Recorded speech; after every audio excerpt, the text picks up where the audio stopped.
How is this blocky indie game beating this 20-year-old titan? This shouldn't be happening. Indie games like this don't succeed. AAA titles have always dominated this corner of gaming, but this team and this game are different. What specifically made you guys unique, if you could say? Stupidity. With no money, no marketing, and no experience, the Battlebit devs have somehow used their self-proclaimed stupidity to beat the $32 billion behemoth EA at their own game. But to understand the sudden rise and success of Battlebit, we need to jump back to when Battlefield themselves were the underdog, when DICE stormed onto the scene with its first game, 1942. This game was incredible. It had a class system, map destructibility, and large-scale battles. Nothing like it existed. And 1942 created a whole subgenre known as Battlefield-like games. Over the years, DICE perfected this gameplay loop, giving us the Levolution and elevating cinematic moments in online gaming. But out of all the games to release, and across all the different versions, no title personified Battlefield and its core gameplay better than Battlefield 1. Hot dog, that shot still gives me chills.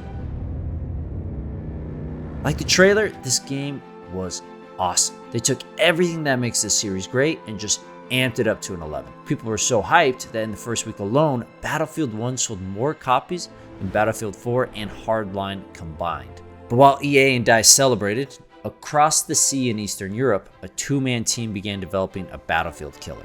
Am I really gonna defile this grave for money? Of course I am! This game is known as Battlebit Remastered, or Minecraft Battlefield as many call it. And it was first created to be a hardcore FPS inspired by games like Squad. Its creators, Sarjanoki and Velasquez, loved these hardcore shooters, but both had potatoes for computers. They couldn't run graphically intense games. So these two friends decided if they can't play the games they loved, then they needed to make one they could play. Something even a potato could run. Well, the origin of the game is Squad came out. Oki's and Velasquez hardware was so bad that they couldn't play the game, so they just made it themselves. But there was a problem. Neither of them had any game dev experience. These were two budding entrepreneurs with a dream, but not much else. And it showed. In the first year of development, the team had created so many versions of the game that it became a running joke in the community, leading to the 100th build being called Remaster, even though the game had never been released. It was at this point that the team decided they needed help. So they brought on Max, aka the Liquid Horse, as its third member to help finish the game. Little did he know that it would take 6 more years of development before the game would finally release. So while all this was happening in Europe, back in the US, the next Battlefield game, Battlefield 5, is set to release on October 19th. It's delayed.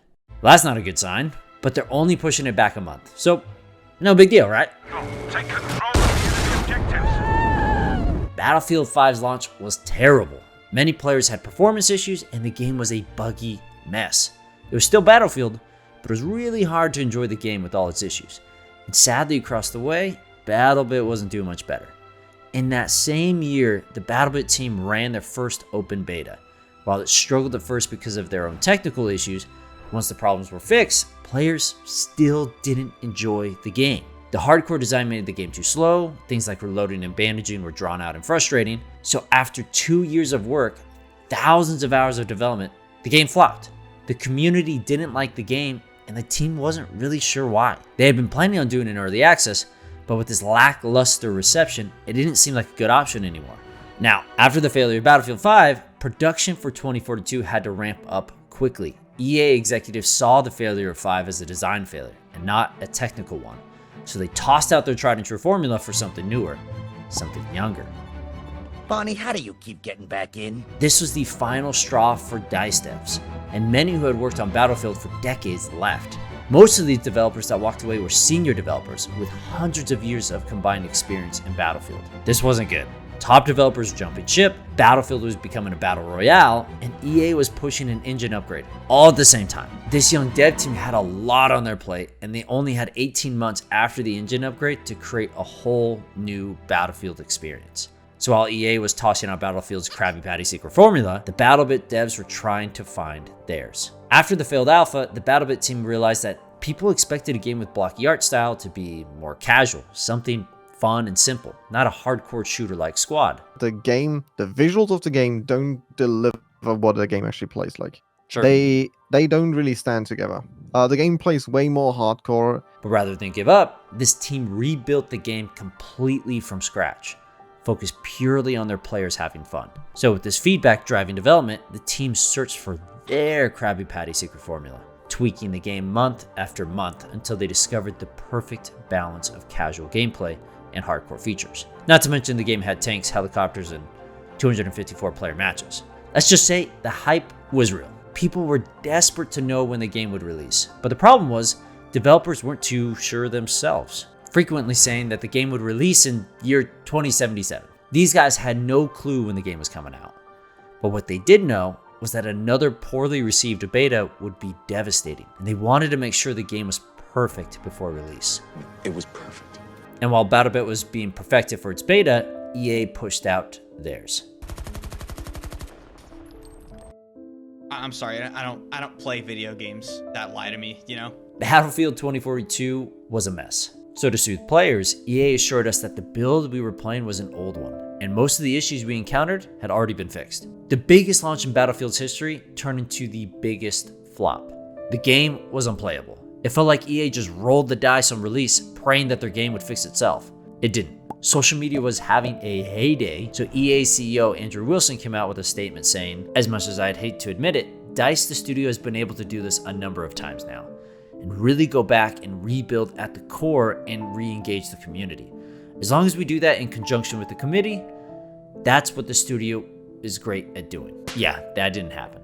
EA drastically overestimated its community's willingness to stick around no matter what. Although they ended up not doing a battle royale, 2042 wasn't Battlefield. Even in the rare moments it worked, it just wasn't fun. The map was poorly designed and felt empty. The class system was replaced with a specialist system, for money of course, and multiple basic features were non-existent. This left players demanding a Battlefield-like experience, and Battlebit was happy to supply. At the end of 2021, Battlebit finally had another beta on Steam, and it was amazing. The developers were blown away by the success. The beta had over 100,000 downloads on Steam and 2,000 plus concurrent players. The more casual gameplay was a success. After this amazing reception, the dev team decided to lower the price of the game from 20 to 15. Yep, that is the whole intent. So we've seen so many people interested in the game that we said, okay, we'll lower the price to make it even more accessible. This felt so odd. In a world where AAA studios squeeze every penny out of their players, the Battlebit devs were doing the opposite. They wanted to make their game accessible for as many people as possible. But fun. It's still, to this day, it's nowhere about the money. We still look, okay, how can we save X, Y, and Z, even if it's like only minor things. Like, for example, I will go to Gamescom really soon, and as I look for the cheapest hotel around. Like, I don't need like the flashy things. The popularity of the game just soared, so much so that Battlebit didn't have the network or server capacity to support the player base. The team had to scramble, setting up servers in South America and Europe, but servers aren't cheap, and this three-man team didn't have the money to afford these servers. Yeah, the second the game would have gone online, or like the servers would have gone online without the game launching, we would have been broke. While the timing of the release was more forced than not, it happened right when it needed to. The game exploded. At its peak, it had 80,000 concurrent players, and it's maintained around 30,000 players daily. It was the Battlefield experience players deserved, and it just keeps getting better. Since its release, Battlebit has been updated 8 times, and the devs have no plans on stopping there. This is what happens when you are passionate about development and you listen to your community. You make great games. Top that off with an in-depth progression system, no microtransactions, and a $15 price point, it's hard not to be excited about Battlebit. If you told me in 2016 that this would be the best Battlefield game on the market, I would have told you were crazy.